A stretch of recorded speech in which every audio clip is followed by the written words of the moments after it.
Sudaders, kumaha kabarna? Damang sadena dengan saya si Otong kembali lagi di channel Ningali Film. Pada episode kali ini kita akan melanjutkan alur cerita dari film Tidak Ada Cinta untuk season yang kedua yang rilis pada tahun 2024 untuk bagian yang kelima, dan season yang pertama ada di deskripsi. Dan tidak usah berlama-lama lagi, mari kita mulai ceritanya.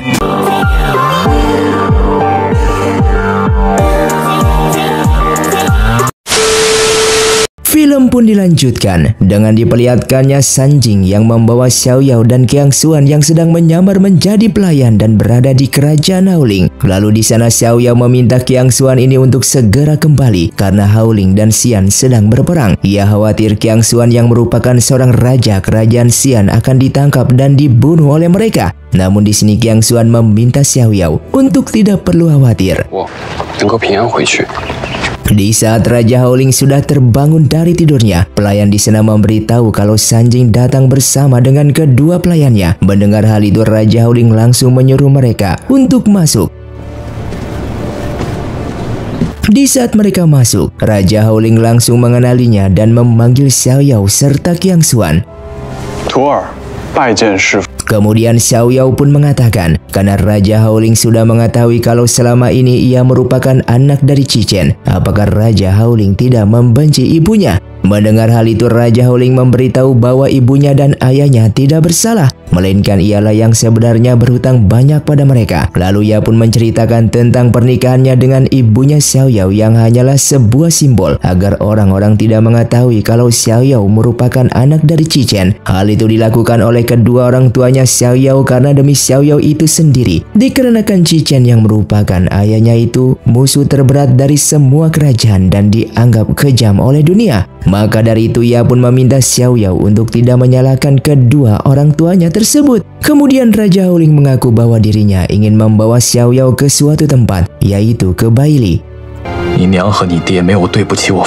Saat berada di Baili, kediaman Cichen, Raja Haoling menceritakan tentang ayah dan ibunya Xiaoyao. Kemudian ia menyuruh Xiaoyao untuk masuk ke dalam rumah kedua orang tuanya dan mereka akan menunggunya di luar.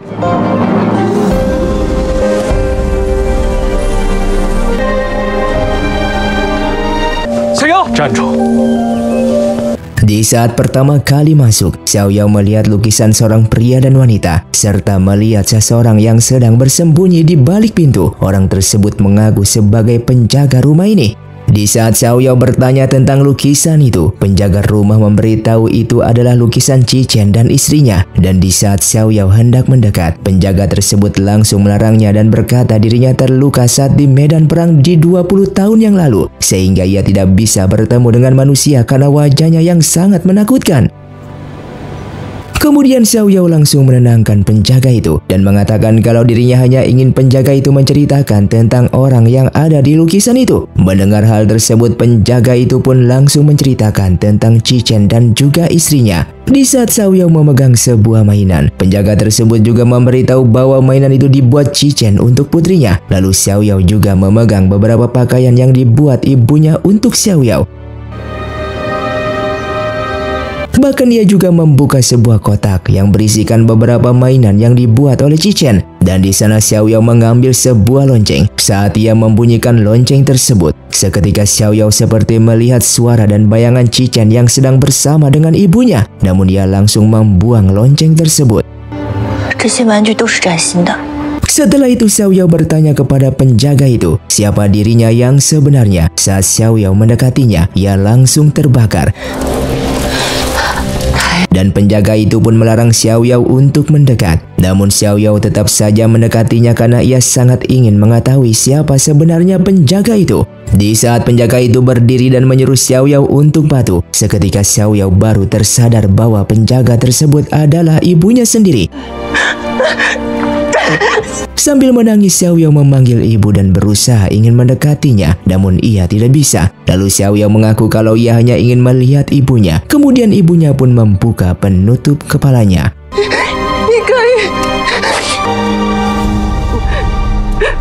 Dengan melihat ibunya itu, sambil menangis Xiao Yao bertanya apakah ibunya kesakitan. Lalu ibunya mengaku bahwa ini tidak sakit dan sudah terbiasa. Kemudian Xiao Yao memberitahu bahwa ia sudah memiliki kemampuan untuk mengobati seseorang. Dan ia pun yakin kalau ibunya ini pasti bisa sembuh oleh dirinya. 怎么会不疼呢？好，我一定把都给你找过来，我们去找。 Ibunya pun mengatakan kalau ia sudah lama menunggu Xiao Yao untuk datang ke tempat ini karena ia hanya ingin melihat Xiao Yao yang sudah tumbuh besar dan hanya ingin meminta maaf kepadanya karena dulu ia sudah mengingkari janjinya untuk kembali ke kerajaan Xian. Ia seperti ini karena dulu di saat berperang ia mengeluarkan jurus matahari terlarang untuk mengalahkan pasukan ayahnya itu. Mendengar semua itu membuat Xiao Yao tentu saja langsung menangis. Namun dikarenakan ia sudah bertemu dengan Xiao Yao, secara perlahan ibunya pun tetap akan pergi meninggalkannya karena saat ini ia bukanlah seorang manusia lagi. 风音在此，小瑶，你别走，你不走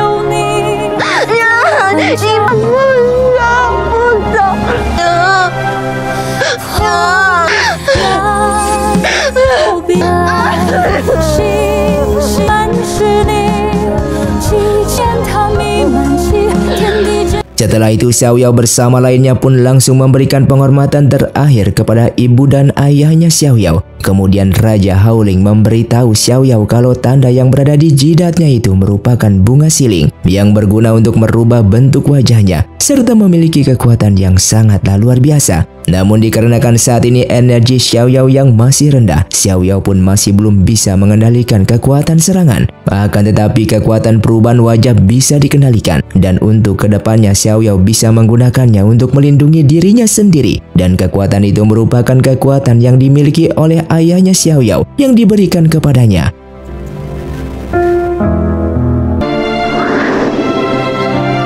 Di saat Xiang Liu masuk ke rumah Cichen dan melihat lukisan itu, tiba-tiba banyak prajurit yang mengepungnya. Kemudian Xiang Liu menunjukkan plakat milik Cichen dan mengaku bahwa ayah angkatnya mengenal Cichen. Setelah melihat itu, tetua Baili langsung menawarkan apa yang bisa ia bantu kepada Xiang Liu. Xiang Liu pun bertanya bagaimana caranya menghilangkan setengah jiwa cinta dan tetua di sana hanya bisa terdiam. Terlihat Xiang Liu yang sedang minum minuman sambil mengingat dirinya yang datang ke rumah Cichen tadi serta mendengar beberapa cerita dari tetua suku Baili. Dan di saat Xiang Liu menatap lukisan Cichen dan ibunya Xiao Yao, saat ia melihat bayangannya dan Xiao Yao yang berada di lukisan tersebut.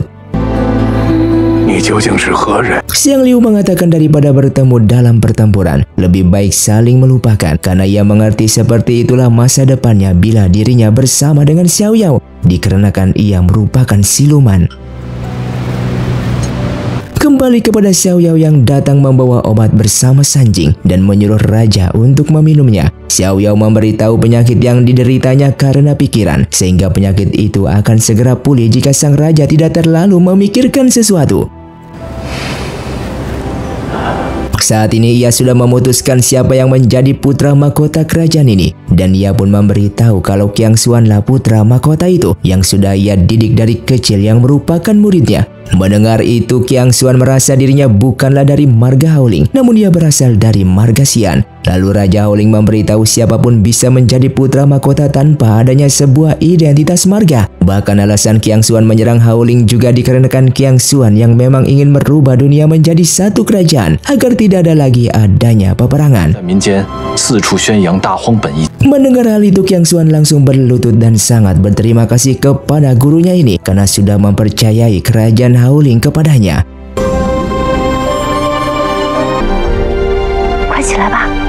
Setelah itu Raja Haoling mengaku jika Anian sudah membuatnya khawatir, sehingga ia pun bertanya kepada Qiang Xuan tentang orang yang pantas untuk menikahi Anian. Lalu Qiang Xuan merasa kalau Raja Haoling harus memilih Jenderal Rusau untuk menikahi Anian. Namun Raja Haoling memberitahu kalau Rusau lebih memilih bertempur dengannya. Begitupun Anian juga tidak mau menikah dengan Rusau. Sang Raja mengatakan semenjak Qiang Xuan meninggalkan Haoling, ia sudah mencarikan calon untuk Anian. Namun Anian masih terobsesi dengan Qiang Xuan sampai rela bertempur karena Anian masih menyukainya. Sehingga Raja Haoling bertanya kepada Xiao Yao apakah Qiang Xuan mau menikahi Anian. Lalu Xiao Yao mewakilkan Raja Howling dan bertanya pada Qiang Xuan apakah mau menikahi Anian. 问你话呢？ Menurutnya saat ini pemerintah Howling sedang kacau balau, bahkan tidak ada calon putra mahkota di sana. Maka dari itu Raja Howling meminta Qiang Xuan ini untuk menjadi putra mahkota dan menikah dengan Anian, agar para menteri di sana menyetujuinya agar Qiang Xuan ini menjadi raja di dua kerajaan. Karena penjelasan Xiao Yao tadi, dengan terpaksa Qiang Xuan bersedia menikahinya kalau gurunya tidak menentang. 怎么了？ Namun Qiang Xuan merasa Anian merupakan tuan putri dan tidak mungkin menjadi seorang selir karena dirinya sudah memiliki ratu yaitu Xin Yu. Mendengar hal itu Raja Howling memberitahukannya kalau di sebuah kerajaan boleh memiliki dua ratu yang membuat Qiang Xuan pun menyetujuinya. Kemudian Raja Howling mengaku dirinya lapar dan menyuruh Xiao Yao untuk mengambilkan makanan untuknya. Setelah Xiao Yao pergi yang ditemani oleh Sanjing, dengan melihat Qiang Xuan yang sedang melamun, Raja Howling bertanya apakah Qiang Xuan tidak ingin menikahi Anian. Mendengar hal itu Qiang Xuan memberitahu Raja Howling jika Anian bukanlah wanita yang disukainya, namun ia akan memperlakukannya seperti permaisuri yang hidup aman selamanya. 让安念，原来师傅也不知道。 Singkatnya esok hari pun tiba, terlihat Raja Howling mendapatkan laporan kalau Tuan Putri berhasil memenangkan peperangan kerajaan Xian di bagian barat, yang membuat para menteri terlihat senang sampai tidak percaya jika Anian mampu memimpin pasukan. Kemudian Raja Howling mendapatkan laporan kalau Feng Long datang dan ingin menghadap padanya. Lalu Feng Long mengaku kalau ia mewakili Raja Qiang Xuan untuk melamar Tuan Putri Howling karena ingin mempersatukan kerajaan. Mendengar hal itu, para menteri beranggapan Raja Qiang Xuan sudah memiliki ratu dan bertanya apakah Tuan Putri Howling akan dijadikan selir. Feng Long pun memberitahu sejak zaman kuno hanya dikatakan bahwa kerajaan tidak boleh ada dua raja, namun tidak dikatakan bahwa tidak boleh ada dua ratu. Sehingga satu raja yang memiliki lebih dari satu ratu kemungkinan akan terjadi. 臣使为西燕王陛下。 Di sisi lain, Xin Yu yang mendapatkan kabar dari ayahnya kalau kakaknya melamar Tuan Putri Howling mewakili Raja Qiang Xuan, yang membuat Xin Yu pun terkejut. Apalagi Raja Howling sudah menyetujuinya, dan Xin Yu terlihat kesal karena ada dua ratu dalam satu kerajaan nantinya jika kerajaan Howling dan kerajaan Xian bersatu. Lalu ayahnya di sana memberitahu kalau Tuan Putri Howling berhasil memenangkan pertempuran yang pada awalnya Raja Qiang Xuan ingin menyerang balik. Namun jika Raja Qiang Xuan menikahi Tuan Putri Howling, maka pertempuran tidak perlu dilakukan lagi dikarenakan Raja Qiang Xuan menggunakan strategi pernikahan untuk menghindari perang besar. Dan menurutnya ini hal yang baik untuk rakyat dan dunia. Namun Xin Yu langsung marah karena masih tidak terima. Dengan melihat Qiang Xuan duduk sendiri, Xiao Yao mendatanginya dan beranggapan dirinya mabuk. Namun Qiang Xuan membantahnya karena besok adalah pernikahannya dengan Anian. Xiao Yao pun beranggapan kalau Qiang Xuan akan lebih bahagia menikah dengan Anian karena Anian merupakan wanita yang sangat baik, apalagi sudah mengenalnya dari kecil dikarenakan Qiang Xuan merupakan murid dari Raja Howling. Xiao Yao juga memberitahu kalau Qiang Xuan menikah dengan Anian dapat meredakan perselisihan antara kedua kerajaan. Bahkan ia juga mengetahui perasaan Anian yang sudah lama menyukai Qiang Xuan. Merasa Xiao Yao yang terus menasihatinya, Qiang Xuan bertanya apakah pernah Xiao Yao melihat ia bahagia menikah dengan wanita lain. Menurut Xiao Yao, Qiang Xuan terlihat bahagia di saat menikah dengan Xin Yu, apalagi menikahi Anian yang sudah mengetahui perasaannya. Mendengar hal itu, Qiang Xuan terkejut dan berdiri lalu bertanya kapan Xiao Yao melihat ia bahagia di saat ia menikah dengan Xin Yu dan wanita lainnya. Kemudian Qiang Xuan memberitahu setiap kali ia menikah dengan wanita lain, ia selalu merasa bersedih dan juga membenci dirinya sendiri. 你怎么可以呢？许晴我都很难过，许陈荣熙。我真打了。 Kembali kepada Anian, lalu pelayannya di sana bertanya tentang baju perhiasan yang akan dipakai oleh Anian di saat pernikahannya nanti. Lalu Anian pun menjawab jika semuanya bagus karena menurutnya keinginannya untuk menikah dengan Qiang Xuan sudah terkabulkan. Dan di saat Raja Howling datang melihat Anian melamun, sang ayah lalu bertanya apakah Anian bahagia. Anian mengaku jika dulu ia berpikir saat menikah dengan Qiang Xuan, ia akan sangat senang karena keinginannya telah terkabul. Namun setelah ia akan menikah dengan Qiang Xuan, ia justru merasa tidak bahagia.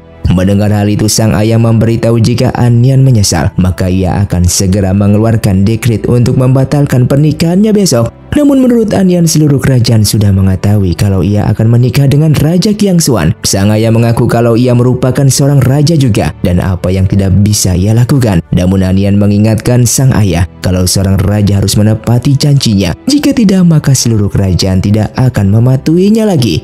Lalu sang ayah pun menjawabnya, jika dibandingkan dengan kebahagiaan putrinya, itu tidak seberapa. Bahkan ia juga memberitahu kalau nanti keluarga besar akan berkumpul di Gunung Lima Dewa ini, sehingga Anian bisa memilih suami yang cocok untuknya. Namun menurut Anian ini bukan tentang pernikahannya, akan tetapi berkaitan dengan kedamaian seluruh kerajaan, sehingga jika dibatalkan akan membuat dunia kacau. Anian tahu kalau Qiangxuan tidak mencintainya, namun ia sangat mencintainya. Saat ini ia bisa menikah dengannya meskipun tidak sebahagia yang didambakan sebelumnya. Namun jika tidak menikah dengan Qiangxuan, maka seumur hidupnya ia tidak akan bahagia. Oleh karena itu ia pun menyuruh ayahnya untuk tidak khawatir, karena ia bukanlah Anian yang dulu.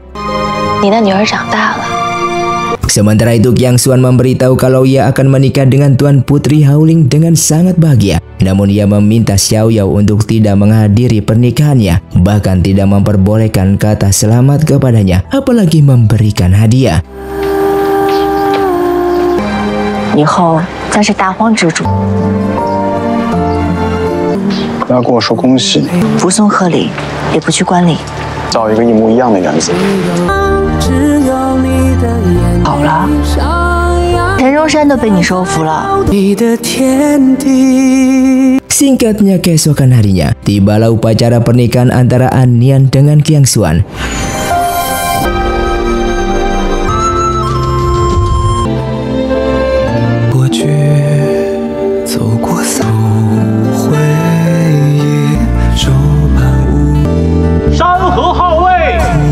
Di sisi lain, Xiaoyao yang tidak mengikuti acara pernikahan Qiangxuan dan saat ini ia sedang berjalan-jalan di pantai hingga ia tidak sengaja bertemu dengan Xiang Liu. Karena tidak menyangka akan bertemu dengannya, ia sampai mencubit pipinya kemudian bertanya mengapa Xiang Liu datang ke sini. Mendengar hal itu, Xiang Liu mengaku ia datang ke sini sengaja untuk melihat pernikahan Raja Xian dengan Putri Haoling.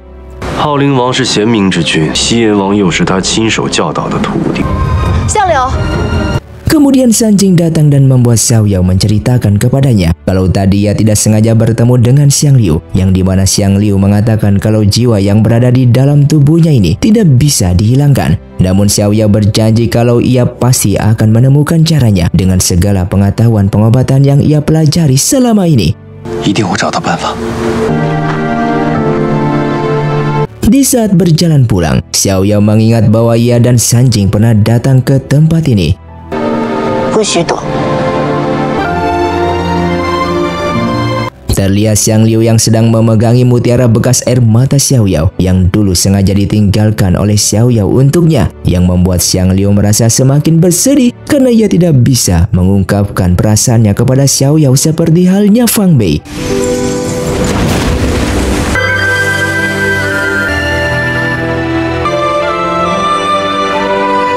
Di sisi lain, Raja Haoling yang memutuskan untuk memberikan tahtanya kepada Qiangxuan dan menggabungkan kerajaan Haoling dengan kerajaan Xian, yang membuat para menteri di sana merasa bersedih.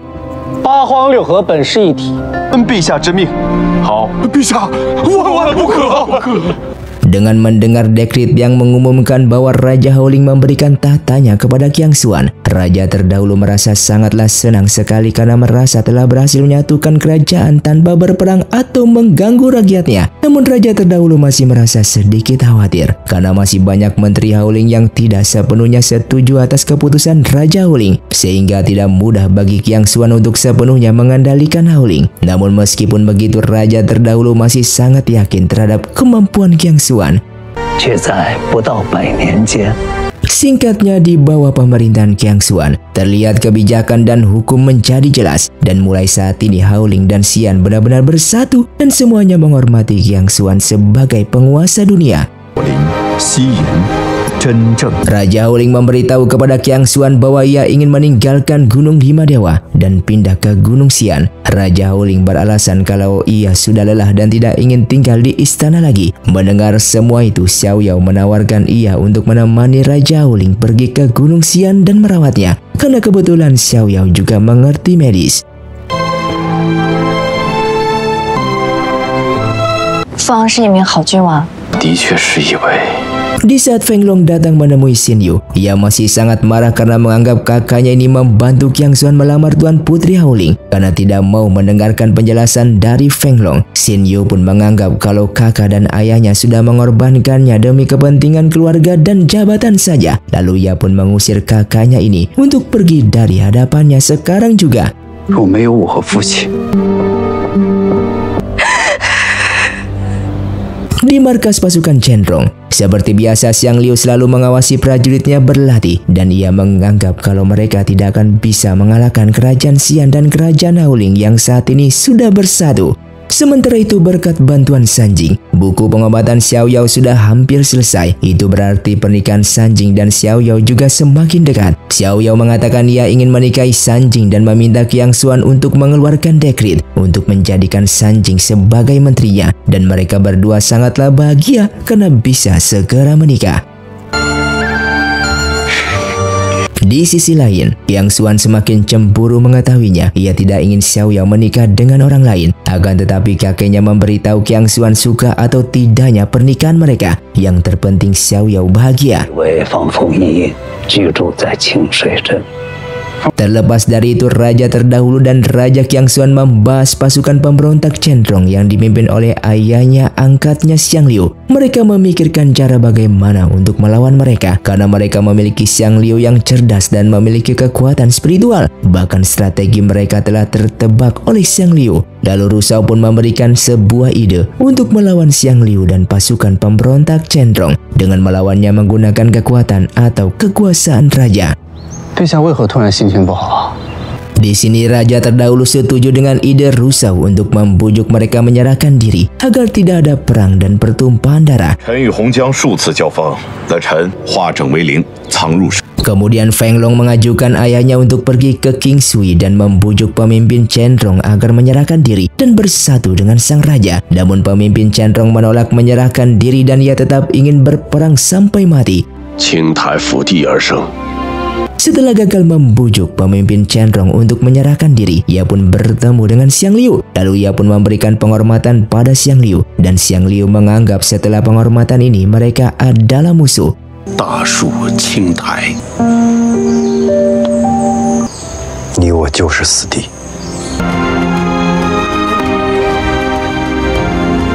Sementara itu ketika Sanjing untuk menjenguk anaknya Fang Er di Kingsui, Xiao Yao mau ikut dengannya untuk membantu memeriksa keadaannya tersebut. Namun di saat Xiao Yao memeriksa keadaan anaknya Fang Er, tiba-tiba Fang Er memukulnya dan membuat Xiao Yao pingsan. Sanjing pun terkejut kenapa Fang Er berbuat seperti ini dan Fang Er melakukan ini untuk mendapatkan obat penawar racun jika ia bisa membunuh Xiao Yao. 能帮你完成。 他的心愿 Di sisi lain ternyata ini semua adalah jebakan yang dibuat oleh Tu Sanhao. Ia sengaja meracuni anaknya sendiri dan meminta Fang Er memanggil Sanjing. Sehingga disinilah Tu Sanhao meminta Sanjing untuk bertarung dengannya. 连你一根脚趾头都比不上。 Kemudian Sanjing pun menerima tantangan kakaknya tersebut. Mereka bertarung sampai salah satu dari mereka yang selamat, yang artinya ada satu yang akan mati.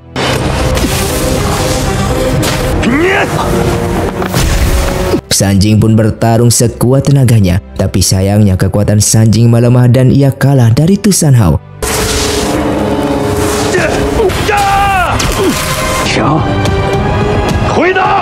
Namun ketika Tu Sanhao akan membunuhnya, Fang Er pun tiba-tiba menyelamatkan Sanjing dengan memanah Tu Sanhao. Di sini Fang Er membunuh Tu Sanhao menggunakan panah yang diberikan oleh Tu Sanhao di waktu itu. Ternyata sejak awal Fang Er ingin menjebak Tu Sanhao dan bukan Sanjing. Di sini ia meminta maaf pada Sanjing karena harus memanfaatkannya sekali lagi. Namun sekarang ia tidak akan menebus semuanya. Ia akan mati bersama Tu Sanhao dan meminta Sanjing untuk pergi menemui Xiao Yao.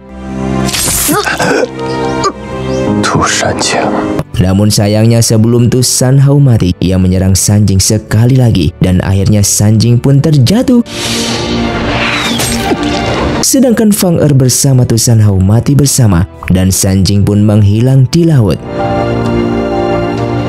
Setelah Raja Qiangxuan mendapatkan kabar pemimpin Chen Rong akan bertempur sampai mati, seketika ia juga mendapatkan kabar bahwa Sanjing dan Xiao Yao diserang di Qingshui. Namun Xiao Yao aman dan Sanjing menghilang setelah bertarung dengan Tu Shanhao.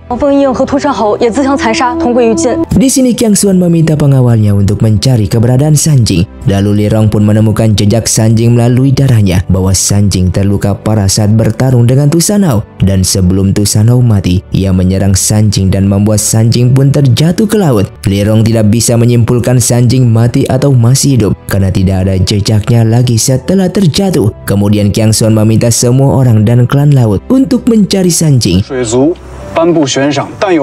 Di sisi lain, Xiao Yao memilih mencari Sanjing sendiri dengan melompat ke laut. Saat Xiao Yao melompat ke laut mencari Sanjing, Qiangxuan menyusulnya dan meminta semua orang pergi mencari Sanjing. Entah ia mati atau hidup harus ditemukan.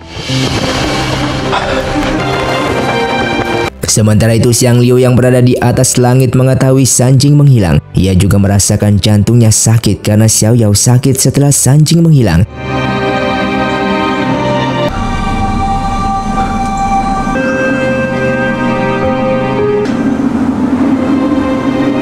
Kepergian Sanjing membuat Xiao Yao merasakan kesedihan yang mendalam dan membuatnya koma selama 2 hari. Selama 2 hari pencarian itu, Rusao dan Feng Long belum menemukan Sanjing. Lalu Qiangxuan meminta Feng Long dan Rusao untuk terus mencarinya, tidak peduli hidup atau mati.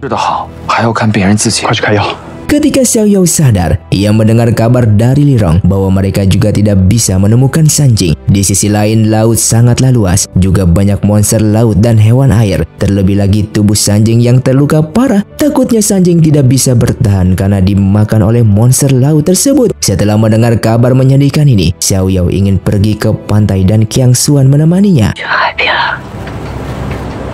Sedih karena melihat laut yang sangat luas ini namun tidak bisa menemukan jejak Sanjing. Di sini Xiao Yao masih memikirkan apa kesalahan mereka kali ini dan di mana letak kesalahannya ini. Lalu Xiao Yao bertanya kepada Qiangxuan bagaimana ia mengubahnya dan memperbaiki kesalahannya tersebut. Xiao Yao yakin jika ia bisa mengubahnya maka Sanjing bisa kembali. Sanjing juga berani akan menikah dengannya setelah buku pengobatannya selesai. Xiao Yao yakin Sanjing akan kembali dan belumlah mati. Lalu Xiao Yao berteriak memanggil namanya dan memintanya kembali di dalam keadaan apapun itu. Xiao Yao akan menunggunya selama 7 hari dan akan menikah dengan Sanjing pada waktu bulan purnama.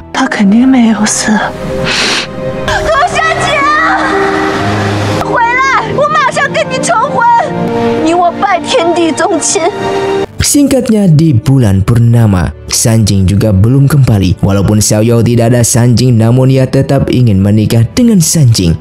Terlihat Xiao Yao yang bersiap-siap mengenakan pakaian pengantin untuk menikah dengan Sanjing di waktu bulan purnama yang tidak bagus. Xiao Yao juga mengumumkan kepada semua orang kalau ia ingin menikah dengan Sanjing. Lalu Qiangxuan menyadarkan Xiao Yao bahwa Sanjing telah mati. Namun Xiao Yao tidak peduli dan tetap yakin kalau Sanjing masih hidup dan tetap menikah dengannya sekarang. Seketika Xiao Yao tetap berjalan menuju aula pernikahannya. Qiangxuan meminta menunggu sebentar lagi. Namun Xiao Yao tidak mau menunggu lagi. Ia tetap akan menikah sekarang. Namun Qiangxuan tidak menyetujuinya. Xiao Yao, 安排人手也有涂善景的消息。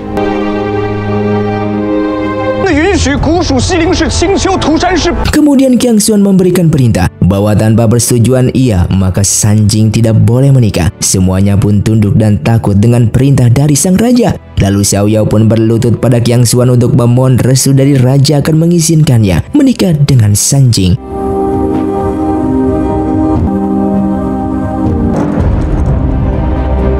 Namun Qiangxuan tidak mengizinkan Xiao Yao. Akan tetapi raja terdahulu mengizinkannya dan akhirnya Xiao Yao pun melanjutkan pernikahannya dengan Sanjing. Hingga pada akhirnya Xiao Yao pun resmi menikah dengan Sanjing.今夕以月待人，前尘如风烟，时光里去守。李仁贵。Hingga di malam pertama pernikahannya, Xiaoyao menunggu Sanjing kembali, namun Sanjing tetap tidak kunjung datang. Walaupun begitu, ia tidak berhenti menunggunya. Meskipun rambut Xiaoyao perlahan memutih karena telah menunggu Sanjing terlalu lama, namun ia tetap menunggu Sanjing kembali.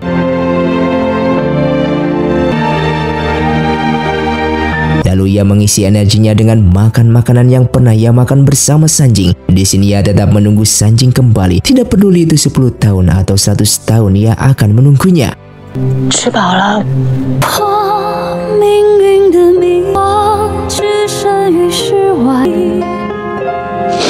没有气，有一生居然有你，要一个光里，浅淡淡的时光里。 Sementara itu, Qiang Xuan menganggap pernikahan Xiaoyao dan Sanjing hanya pernikahan palsu. Di sisi lain, kakeknya sudah merasa ada yang aneh. Bagaimana Tu Shanhou bisa memiliki kemampuan sehebat itu untuk melatih pasukannya, sehingga ia pun mulai mencurigai bahwa Qiang Xuan lah yang memberikan pasukan itu kepada Tu Shanhou. 和涂山氏对抗的死士，既然当初他决定清理杀涂山氏族长的人，爷爷想说什么？ Kembali kepada Xiaoyao yang terus memikirkan Sanjing dan permasalahan di Kingsui. Xiaoyao juga merasa ada yang aneh karena Tu Shanhou hanya seseorang yang tidak memiliki kekuatan sekuat itu, bahkan tidak cukup kuat untuk melatih pasukan tersebut. Sehingga Xiaoyao mulai curiga apakah Qiang Xuan yang membantu Tu Shanhou untuk menjebak dan membunuh Sanjing. Xiaoyao meminta Qiang Xuan untuk menjawabnya, dan Qiang Xuan mengatakan bahwa ialah yang melakukan rencana ini dan membunuh Sanjing.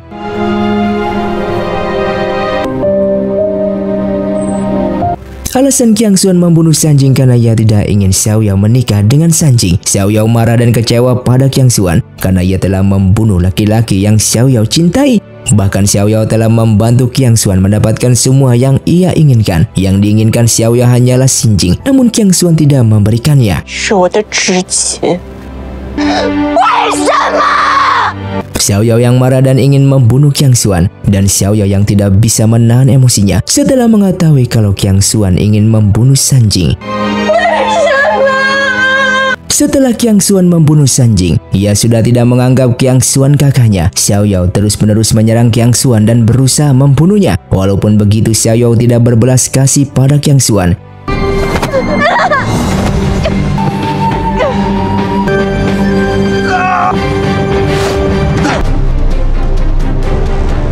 Karena ia terus ingin menikamnya, Qiang Xuan akhirnya mengatakan, "Aku menyukaimu dan ingin bersama denganmu." Qiang Xuan juga mengatakan ia ingin menikahi Xiaoyao dan hidup dengannya selamanya. Dan disinilah amarah Xiaoyao pun memuncak.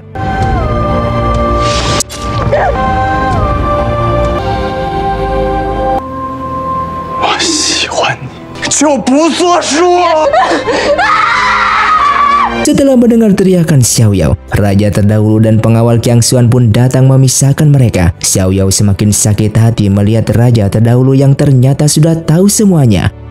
Di sisi lain, Qiang Xuan memberi perintah siapapun yang berani menyakiti Xiaoyao, aku akan membunuhnya. Kakeknya menyadarkan Qiang Xuan dan meminta pengawal membawanya pergi jauh dari Xiaoyao.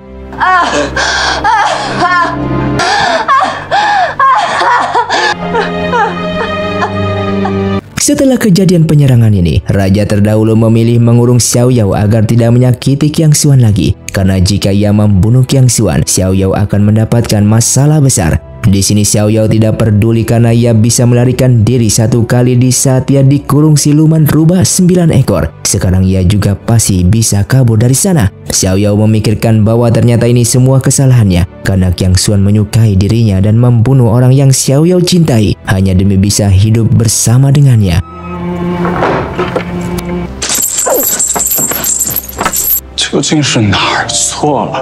Sementara itu, ketika Qiang Xuan ingin pergi mencari Xiaoyao, pelayan dan pengawalnya mencegahnya karena tempat Xiaoyao sekarang menjadi tempat yang berbahaya. Namun Qiang Xuan ingin membebaskan Xiaoyao sehingga ia pun memberikan kunci di makanan pemberiannya yang diberikan oleh pelayan Xiaoyao. Setelah mendapatkan kunci dari Qiang Xuan, Xiaoyao melepaskan borgolnya dan makan buah pemberian dari Qiang Xuan. Lalu ia pun berganti baju dan pergi ke hutan flamboyan. Terlihat Xiaoyao pun berjalan dengan hati yang senang penuh dendam. Ia memetik bunga flamboyan. Xiaoyao juga menaiki ayunan bersama Qiang Xuan. Mereka pun bernostalgia mengenai masa kecil mereka berdua yang penuh dengan kebahagiaan dan saling melindungi satu sama lain. Namun sekarang semuanya telah berubah. Di mata Xiao Yao, Qiang Xuan bukanlah yang dulu. Qiang Xuan sudah berubah bahkan membunuh laki-laki yang Xiao Yao cintai. Xiao Yao pun mengatakan karena Qiang Xuan membunuh Sanjing, maka ia pun akan membunuhnya.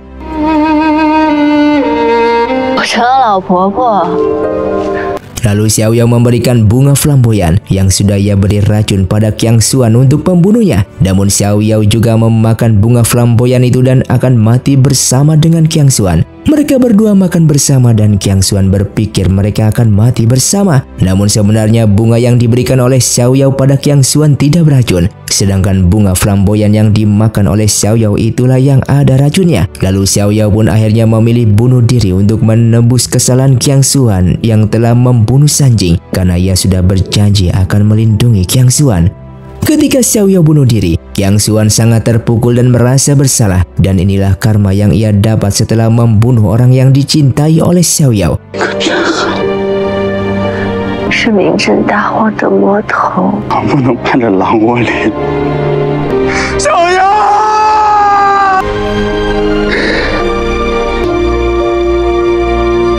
Namun ternyata ini semua hanyalah sebuah ilusi yang dibuat kakeknya dari meminum teh ilusi. Raja terdahulu memberinya teh ilusi dengan tujuan agar Qiang Xuan melihat sebab akibat jika Qiang Xuan melakukan itu semua.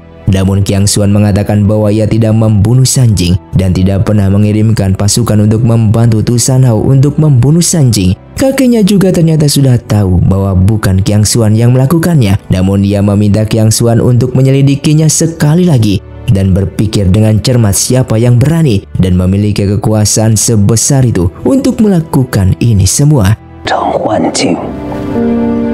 Dan ternyata orang yang memberikan pasukan misterius itu untuk membantu Tu Shanhao membunuh Sanjing adalah Xin Yu. Akan tetapi ia melakukan ini semua bukan untuk membunuh Sanjing, namun sebaliknya ia ingin membunuh Xiao Yao. Setelah mendengarkan Xin Yu ingin membunuh Xiao Yao, Feng Long marah kepada adiknya itu karena ia tidak ingin Xin Yu mendapatkan masalah karena membunuh Xiao Yao. Namun di sini Xin Yu tidak peduli sebab ia dendam dan ingin menyingkirkan orang yang raja cintai. Namun Feng Long tetap membantu Xin Yu untuk membersihkan jejak di kota Qingshui.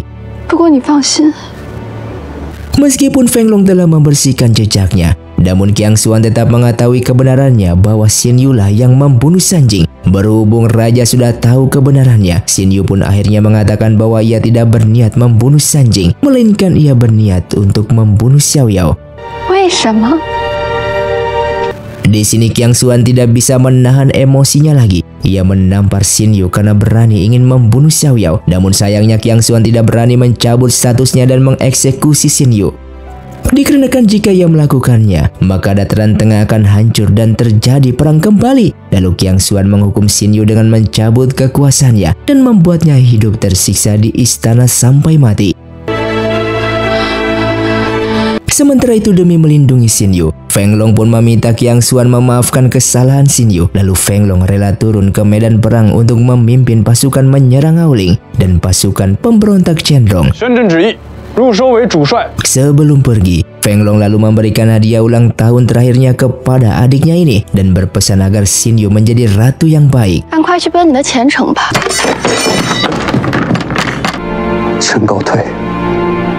Sementara itu ketika kakeknya memberitahu Xiao Yao bahwa Feng Long memimpin pasukan ke medan perang untuk menyerang pasukan Qianrong, sesaat Xiao Yao pun terkejut dan khawatir dengan Xiang Liu. Kakeknya memahami perasaan Xiao Yao, namun bagaimana lagi Xiang Liu dan pemimpin Qianrong bersikeras untuk berperang sampai mati.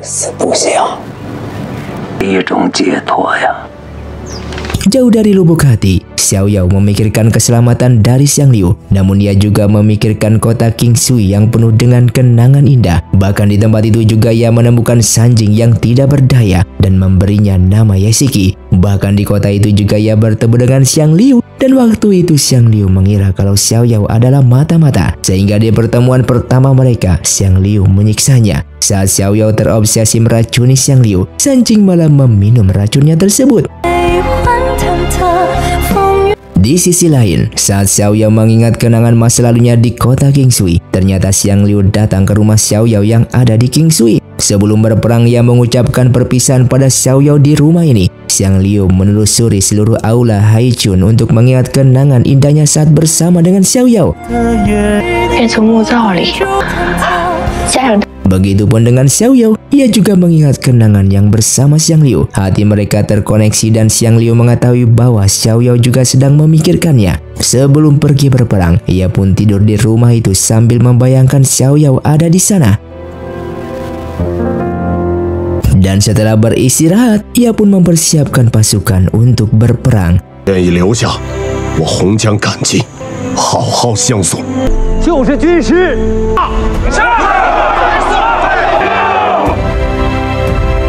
Di sini Xiang Liu memberikan serangan mendadak pada kerajaan Xian dan membuat Feng Long gegabah memimpin pasukan untuk menangkap pemimpin Chen-rong dan membuat pasukannya banyak yang gugur. 想要撤退，洪江确定。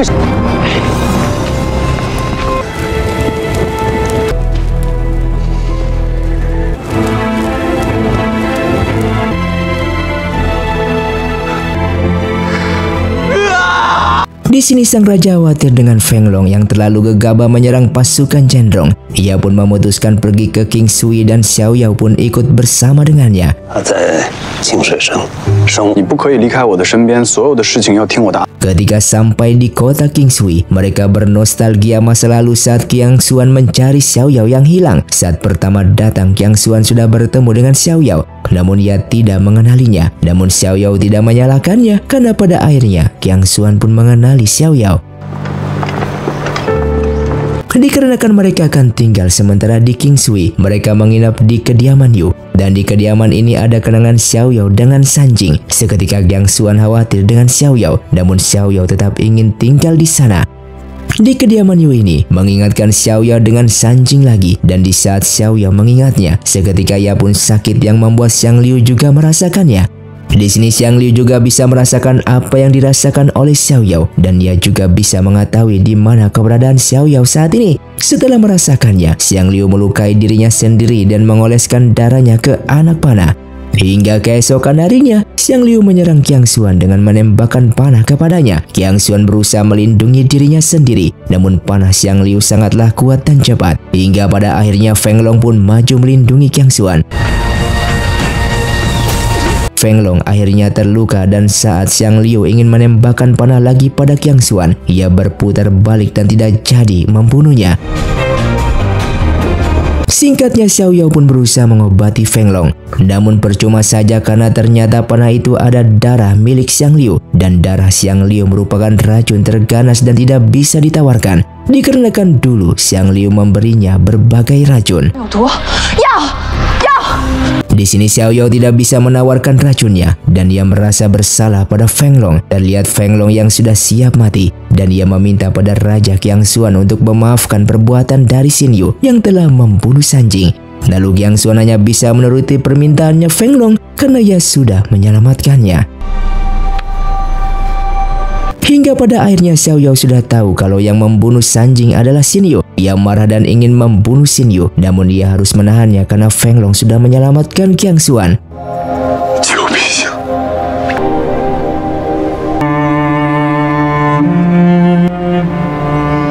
Setelah kepergian Feng Long, Raja lalu memimpin pasukan untuk menyerang pemberontak Chen-rong. Sedangkan Xiao Yao sedang memakamkannya. Saat ini Xiao Yao sangat ingin membunuh Xin Yu sebab karena Xin Yu Sanjing pun meninggal. Namun ia juga menahan diri demi Qiang Xuan. Namun Xiao Yao curiga ada yang membocorkan informasi pada Xiang Liu. Namun ia akhirnya tahu bahwa yang membocorkan informasi itu adalah ia sendiri karena jiwa di tubuhnya masih tahu keberadaannya, yang membuat Xiang Liu menyerang Qiang Xuan di tempat ini. Di sini Xiao Yao berusaha menghentikan Xiang Liu di sana, namun dia tidak mau berhenti dan terus ingin membunuh Qiang Xuan. Karena itu Xiao Yao ingin membunuh Xiang Liu dengan teknik panah yang diajarkan oleh Fang Bei dulu, yang merupakan Xiang Liu itu sendiri. Xiao Yao dengan berani menembakkan panah pada Xiang Liu.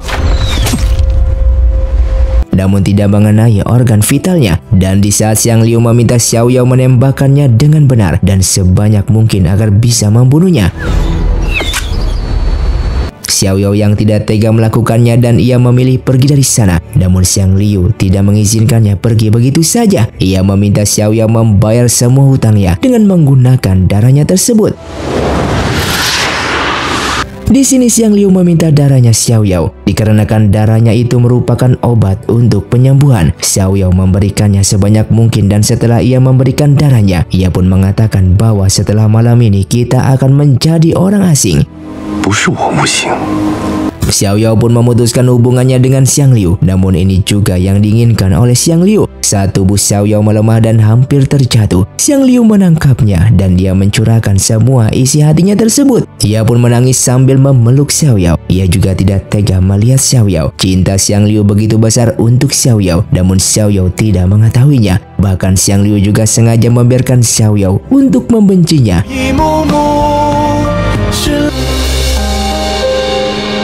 Kemudian Xiang Liu juga memanggil Anian untuk menjemput Xiao Yao. Anian membawa Xiao Yao ke Gunung Yu dan menyerahkannya kepada Xiang Liu. Disinilah Xiang Liu melakukan proses menghilangkan jiwanya di tubuh Xiao Yao. Namun sebelum itu ia melihat cermin yang disimpan oleh Xiao Yao penuh dengan kenangan bersama dirinya di saat dulu.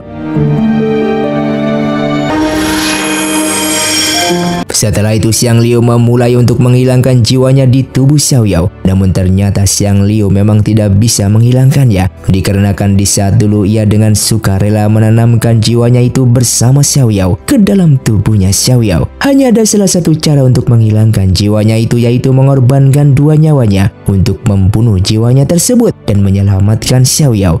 Cara membunuh jiwa cintanya ini, Xiang Liu mengelabuinya dengan membunuh dua nyawanya. Sebelum nyawa Xiang Liu tinggal 8, karena satu sudah ia berikan pada Xiao Yao di saat dulu. Dan saat ini ia pun akan memberikan 2 nyawanya lagi untuk Xiao Yao. Sehingga sekarang Xiang Liu memiliki 6 nyawa lagi.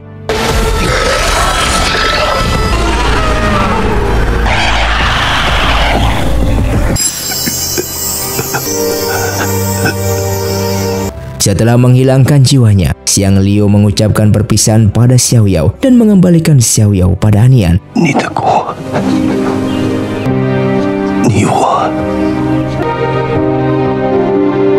Ia pun meminta Anian dan Wang Mu menjaga rahasia mengenai dirinya yang mengorbankan nyawanya untuk membunuh jiwanya di tubuh Xiao Yao. Lalu Wang Mu dan Anian pun membantu Xiang Liu untuk menjaga rahasia ini. Bahkan Anian juga bersumpah untuk merahasiakannya.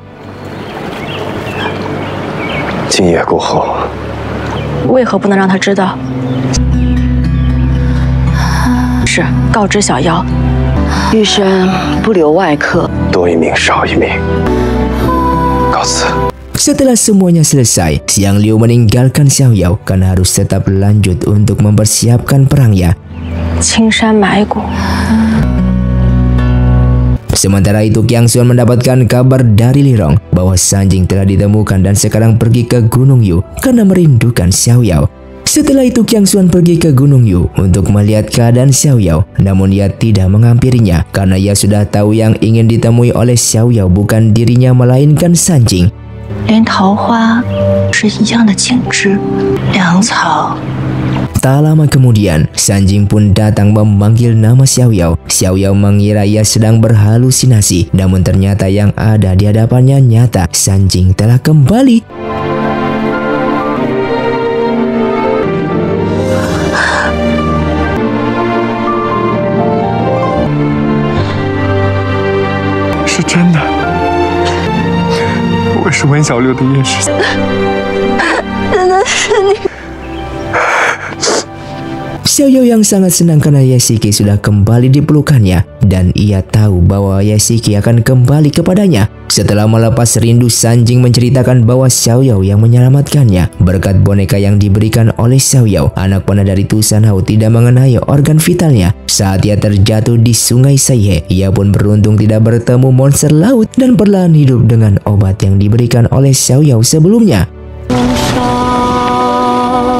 Sanjing juga menceritakan bahwa setelah keluar dari goa ia pun pingsan dan untungnya sebelum monster laut memakannya, Li Rong menemukannya tepat waktu. 你当年颠沛流离，受尽苦难都不用。干嘛？ Mereka berdua pun kembali bersama dan bahagia. Namun ada satu yang Sanjing tidak tahu, bahwa di saat Sanjing pingsan dan hampir dimakan monster laut, Xiang Liu terlebih dahulu datang dan menyelamatkannya.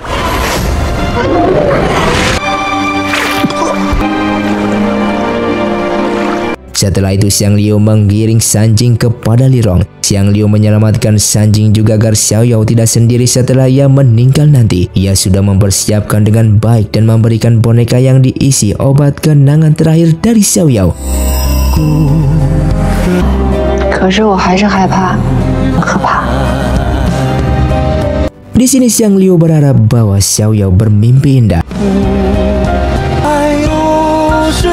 Dan sekarang Xiao Yao mulai memimpikan Xiang Liu karena ia takut dan khawatir. Seketika Xiao Yao mulai mengkhawatirkan keselamatan dari Xiang Liu saat di medan perang nanti. Dan ia memikirkan ucapan Xiang Liu yang mengatakan mati dalam pertempuran adalah hasil terbaiknya.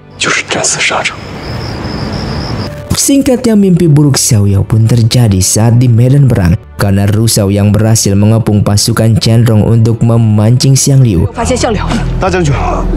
Lalu Ru Shao yang sangat cerdas dan akhirnya ia mengetahui bahwa pemimpin klan Qianrong yang merupakan ayah angkatnya Xiang Liu itu merupakan Xiang Liu itu sendiri. Lalu Ru Shao pun memberikan perintah untuk mundur dan menyerang dari jauh karena tahu ini formasi mematikan dari Xiang Liu.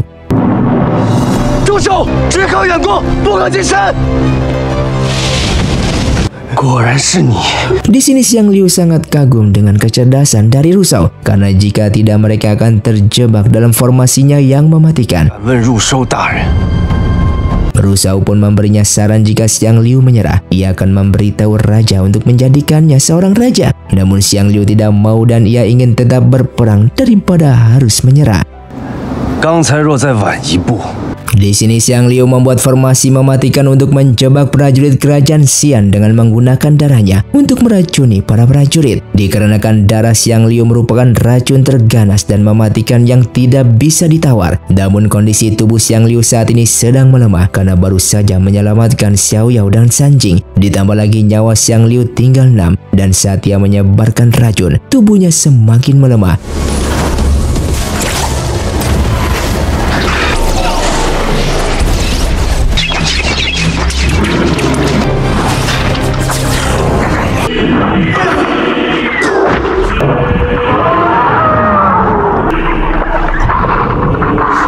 Lalu ketika Xiang Liu melemah, Ru Shao pun memerintahkan untuk menembak anak panah pada Xiang Liu. Hingga pada akhirnya nyawa Xiang Liu pun perlahan satu persatu mati. Di saat Xiang Liu kalah dan mati, Ru Shao memberi perintah jangan ada yang menghina jasad Xiang Liu karena ia musuh yang layak dihormati.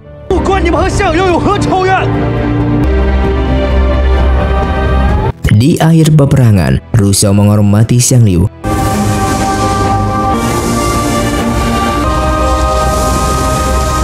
Di akhir hayatnya ia melihat air mata Xiao Yao yang ia simpan dengan tersenyum. Lalu dilihat dari raut wajahnya Xiang Liu memberikan sebuah pesan bahwa ia sudah tenang dan tidak ada beban lagi yang ia pikul. Ia sudah berjuang sampai akhir untuk kerajaan dan orang yang ia cintai. 山水小小木，古水岸，等不到花开一处处，心孤心若浮屠。 Sebelum meninggal, Xiang Liu sudah mempersiapkan semuanya untuk Xiao Yao. Di saat dulu ia pun mengajarinya memanah untuk melindungi dirinya sendiri. Ia juga memberinya kekasih yang bisa diandalkan dan menjaganya, yaitu Fang Bei. Tak hanya itu, Xiang Liu juga memberikan darah siluman kepala 9 dalam tubuh Xiao Yao untuk Xiao Yao bisa bertahan di lautan. Pesan terakhir Xiang Liu untuk Xiao Yao, ia meminta Xiao Yao menjaga dirinya sendiri dengan baik. Karena sekarang Xiang Liu sudah tidak bisa menjaganya dan melindunginya kembali. Di sini Xiao Yao pun merasa sedih karena Xiang Liu tidak bisa selamat, bahkan setelah ia memberikan darahnya. Namun Xiao Yao tidak tahu bahwa darahnya sudah digunakan oleh Xiang Liu untuk mengobati Xiao Yao itu sendiri. Namun di sisi lain ternyata Xiang Liu juga menghapus semua kenangan mereka agar Xiao Yao tidak sedih mengingatnya. 我以为你早忘了，相柳，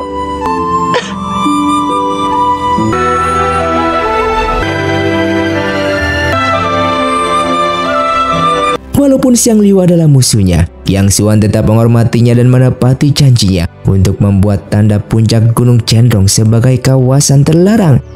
让所有死者的骨灰 Setelah semua masalah selesai, waktu pun terus berjalan dan saat ini Sanjing meminta restu pada Raja Haoling, raja terdahulu dan Raja Qiang Xuan untuk menikahi Xiao Yao. Di sini Raja terdahulu dan Raja Haoling langsung menyetujuinya. Lalu Qiang Xuan juga telah merelakan Xiao Yao. Qiang Xuan memberikan restu pada Sanjing karena ia adalah anak laki-laki yang tepat untuk bersama dengan Xiao Yao. 战陈荣山的计策是你提出，那么你是为了小妖？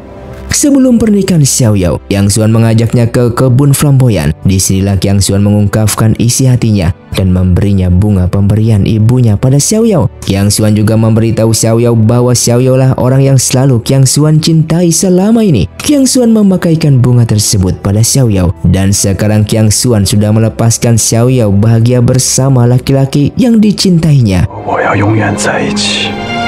也要离开我，能发生什么都一辈子在一起。我没想到，中只有王位，让我们不再分离。有一天，爷爷问我，我苍玄，可我的世界就放弃所有，可我却没有选，对不起。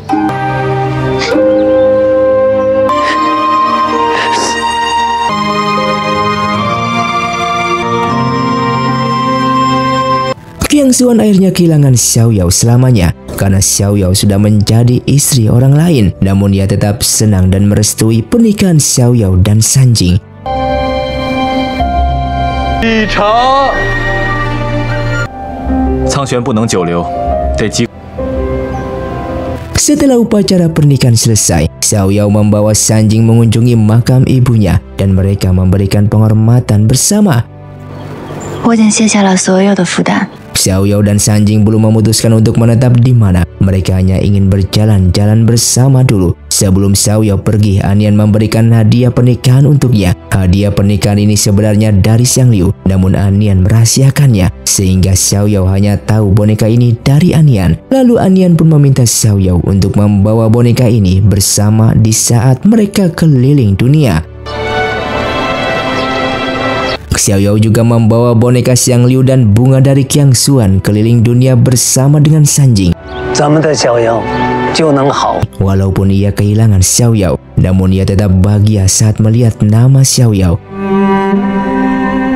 Singkatnya beberapa hari kemudian, Qiang Xuan bersama Anian juga pergi ke Kingsui untuk melihat apakah Xiao Yao ada di sini. Namun mereka tidak tahu di mana Xiao Yao sekarang. Akan tetapi walaupun begitu selama masih saling merindukan, hingga pada akhirnya mereka pun saling bahagia dengan pasangan dan kehidupannya masing-masing.